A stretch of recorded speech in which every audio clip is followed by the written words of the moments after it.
your expectations. What do you want to get out of it?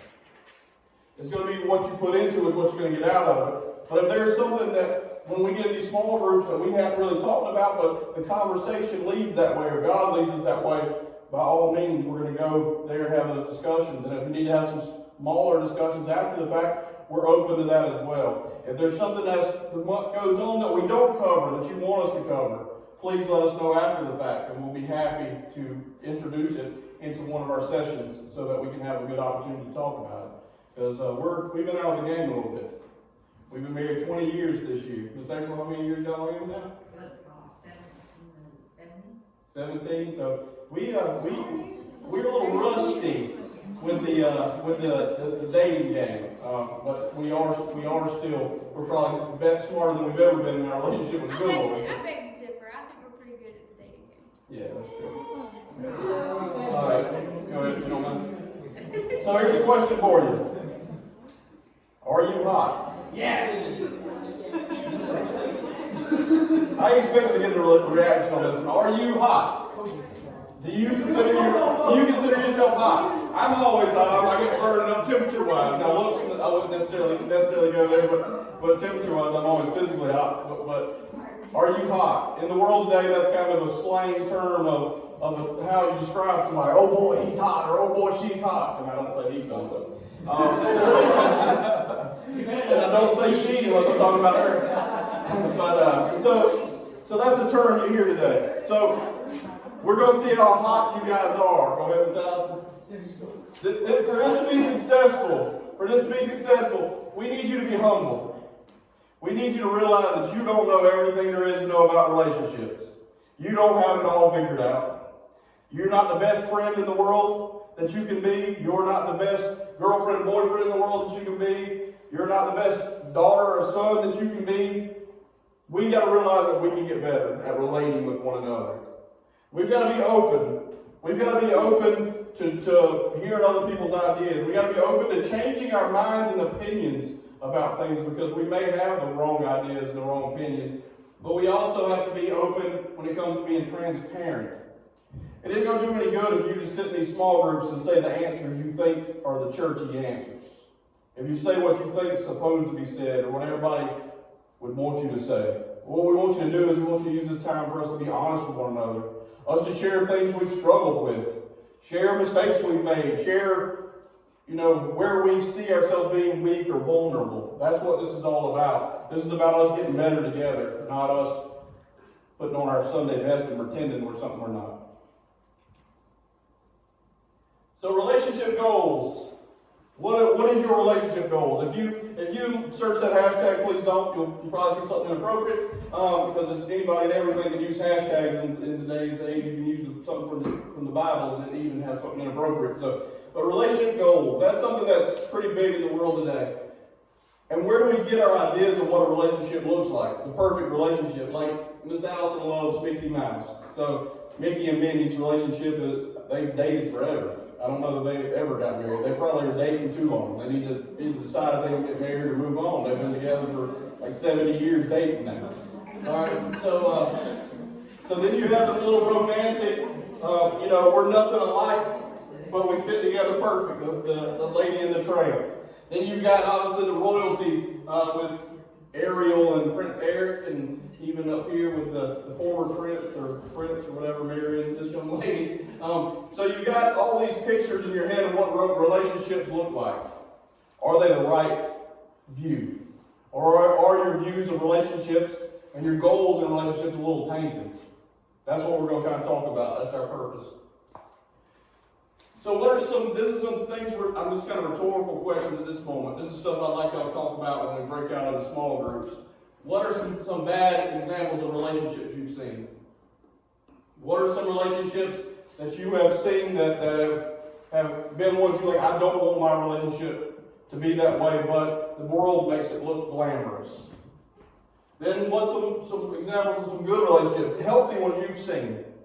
Maybe it's parents, maybe it's grandparents, maybe it's somebody else in your family or a friend's parents that you see them and you're like, man, they just seem to be genuinely in love and always looking out for one another perfectly. It's just great.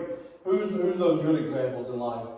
How have movies, TV shows, and books shaped your idea of what a perfect relationship looks like? Let's be honest, you know, we go back and we look at those Disney fairy tales. I put Ariel and Prince Eric. I mean, all those fairy tales had one thing in common. At the end, you see, and they lived what? Happily ever after. I can tell you 20 years in and 17 years in, there's some unhappily ever afters that go on during that time too, because we all get selfish. We all get sinful and we all get our eyes off the good Lord, and then it leads to trouble. So I will tell you, happily ever after is only as much as you're plugged into the good Lord and making Him the center of your relationships. But how has those things shaped your ideas? How has the Bible shaped your ideas? There's a lot of crazy stuff with relationships in the Bible, let's be honest. God made Adam and Eve, and that's how He intended it, but then you saw sin come into the world, and then all of a sudden you got, one man and wives and concubines and, all kinds of stuff. So even that could shape your ideals incorrectly if you don't keep it in context to what God's plan for relationships are. So we even need to look at that and how the Bible shapes our mind and how we should take that and look at it. Solomon ended up falling away from the Lord, his relationship with the Lord, because of these women that had him worshiping foreign gods. So our relationships can help us or hurt us in that walk with Jesus. So the last one seems unrelated, doesn't it? All the other ones kind of seem about relationships. Is, okay, are you goal-oriented? Raise your hand if you could classify yourself as really goal-oriented, really driven by reaching goals you set for yourself. Yeah. And some of you just kind of like, yeah, whatever. That's cool. I mean, everybody's a little different. Some people are driven different than others. I am a goal-oriented person. That's why I've shared with y'all before I love the Bible app, because I just compete with myself to how many days I cannot miss reading my Bible. It's one of those things that I don't get a gold medal or a prize, but it's just something that it helps me to hold myself accountable to reaching a goal, and I shoot for those goals a little bit at a time. So everybody's different when it comes to that. That's kind of what we're talking about tonight. So why I asked you, can I get 2 volunteers? I got Grace and Patrick first. I just want first. Yeah, come on up.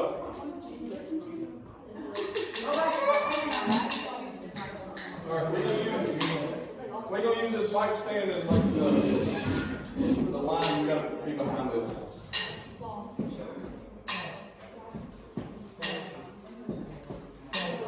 Alright.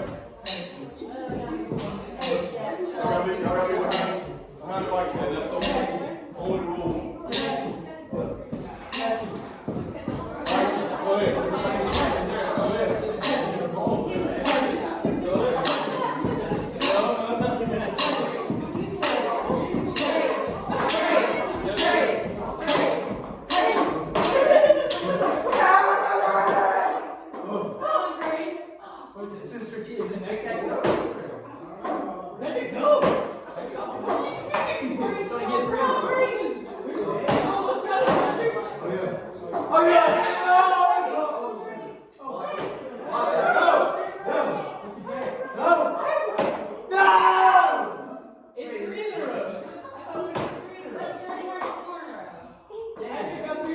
Alright, do me a favor, grab the ones that you threw real quick, and come back behind the podium, behind your starting line.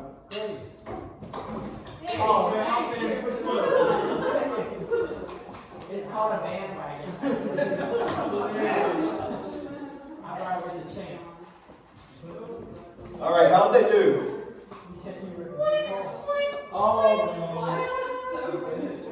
So how'd they do? I heard one. How'd they do in y'all's opinion? Grace did much better than Patrick. Alright, y'all come back to the starting line. Your goal was to get them in the blue bucket. Oh. Stupid. We have the goals. So if their goal was to get them in the blue bucket, how'd they do? Alright, so is setting a goal and having it in mind before you start anything important. Okay, you can drop them in the bucket and head back. Thank y'all. Thank y'all. Give them a round of applause. And if this was the goal, Brandon was way better. So they both did terrible because they didn't fully understand what their goal was. They had a good idea of what it was. Their physical eyes, if you heard my sermon on Sunday, their physical eyes saw something that they are supposed to go to. It looked to them like it matched and it went together, so they automatically used it as a target. The only thing I did was limit them behind this. But with their goal being wrong, this was where they were supposed to be focused and shooting. They were far away from it. They were actually sending the balls further away than helping it get into the goal. So all that goes back to say is having goals are important. Having goals in relationships is important.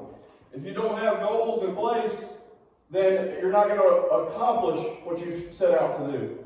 So what is your purpose? What is your individual purpose? God gave us some purposes that every one of us in this room have the same purpose. What are some of the things He told us that every one of us He's told us all to do equally? Love one another. Glorify God. Love Him first and over everything with our heart, mind, and soul. Be others to Jesus. The Great Commission, go and tell, make disciples. Yeah, those are all great. And that's things that God told us all to do. If we're in a relationship with Christ, we're all called to do these things. However, there's certain things that God's going to have us individually do. Like the Lord called me into the ministry. He called me to go to get school and to speak on His behalf, to be a stuttering, bumbling mouthpiece for Him. He could have done so much better, I agree. But He chose me to be a mouthpiece for Him, and I'm going to do it to the best of my ability. Caden feels like He's leading him to lead music, to use his talent with instruments and singing to be able to lead others in worshiping God from their heart. Those are individual purposes that He gave us. So we have the collective purpose that He's given us all, but then we've got individual purposes that He's got special for each one of you, that I can't figure out that goal for you, but you and God can figure out that goal if you're connected. So what is your purpose? That's our goal through this, is to kind of figure out what our purpose is for now so that we can get to our purpose long term. What are your goals? And then what are your targets along the way? So if your ending goal is to, if you say, okay, my goal for relationships is I want to have a man who loves God and loves me and leads our family, or a woman for you guys. If that's your goal, well, what targets are you doing to kind of place that thing along the way? If you say, I only want to have godly friends in my life, that's my goal, then what are we doing to ensure that I have godly friends in my life and I'm not getting dragged down by just having friends? I'm accomplishing my goal. What are you doing along the way to check those as a checkpoint to make sure you're staying on task with reaching your goals? So relationship goals should align with our life goals. And our life goals should be those goals that we talked about that Jesus has for us. But they should align together. So if Caden feels like the Lord's leading him into music ministry, but he decides that he's going to go do something completely different and hide out and go hiking and hide out in a cave, well, I don't know that that's being obedient to what God's calling him to do. That would be going in the opposite direction. So his individual goal needs to align with that. It may be that, hey, he says my goal is to make sure I have godly friends to help me get my spirit growth so that I'm ready to lead when God gives me that opportunity down the road. Well, then he's got to make sure those goals align and what that looks like. Ephesians 2:10 says, for we are His workmanship, created in Christ Jesus for good works, which God prepared beforehand that we should walk in them. So good works. He's created every one of us for good works for His purpose and His glory. Are we working toward those good works? And what kind of goals do we have in place? What kind of targets do we have in place to reach those goals? This is the book that I'm doing a lot of this from. If you've never heard of Pastor Michael Todd, he's got a book called Relationship Goals. And I've been reading this book and using it and his study guide to put together a lot of this material. So this isn't just me coming up with stuff. This is me taking an expert on it. He has been doing a lot of marriage counseling. He is very knowledgeable and it really points people in the right direction of relationships as a whole. He has this quote, and we'll have a lot of his quotes that I'm sharing out of the book. Having a goal without aim is senseless. That's kind of like what we did tonight. Y'all, they were doing good shooting at the wrong goal. They didn't take the right aim to the right target. But he says having a goal without God is pointless. So if you accomplish something in life and it's not God-centered, it's temporary. Enjoy that moment of momentary goal. But if you set a goal to where it's to glorify God no matter what you're doing, then it's an eternal goal that will always be able to be an accolade that you can be proud of, that you can point others to God through. That's what all our goals should look like. So tonight, you're going to start off by doing two things. We're going to use this sheet of paper for both. At first, I want you to start on the back, and I want you to write 2 or 3 relationship goals for yourself. Now, these will change over our few weeks together, talking about relationships. What you're looking for, you might hear somebody else's and say, ooh, I like that. That's good. I want that on mine. And that's okay. Add it as you feel led. If you put down one and you said, I want him to be muscular, tall, and handsome, and then you realize after talking to everybody, I want him to be nice looking to me, but I don't really, what if he didn't muscular and God had him for me? I'm okay with that. So maybe you scratch off some of that stuff and you edit it. And that's fine too, but start somewhere. And then the other side is going to be a quiz. This is something that should only take you, honestly, a minute or 2. It's to help you, it's just to kind of help you start thinking about how you relate to people. Help you get to know yourself better. So start on the back with writing 2 to 3 goals for what you want to accomplish in relationships in your life as a whole. And then I want you to flip it over and complete the front portion of how you relate currently.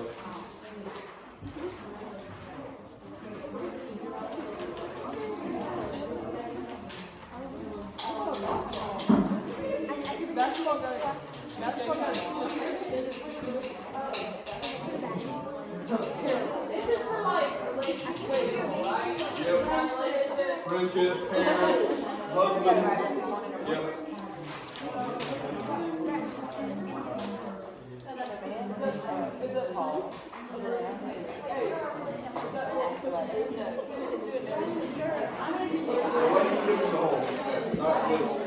Not just romantic in general. But if romantic's going to be One for friends.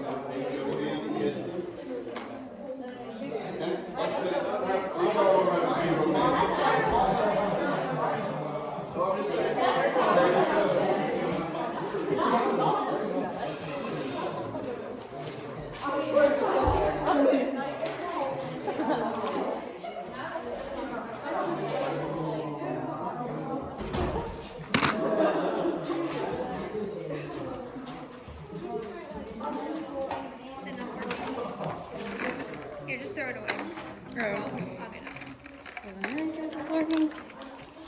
I'll get it. Okay.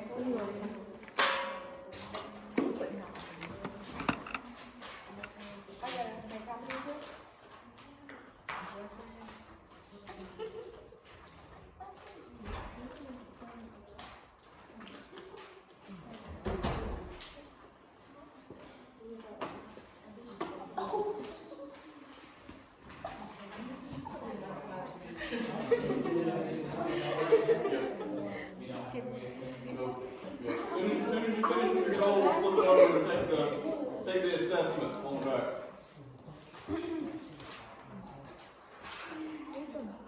And this is for you. You don't have to give it to anybody, but you will be shared when we go in the group.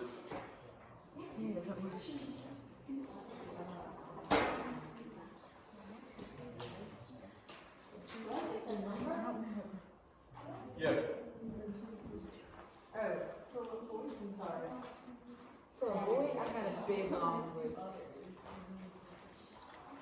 Is there any?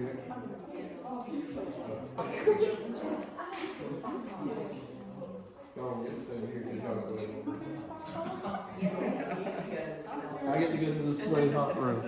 Boyfriend. The air probably is. It is, and it was 78. That's mine. What are you cooking?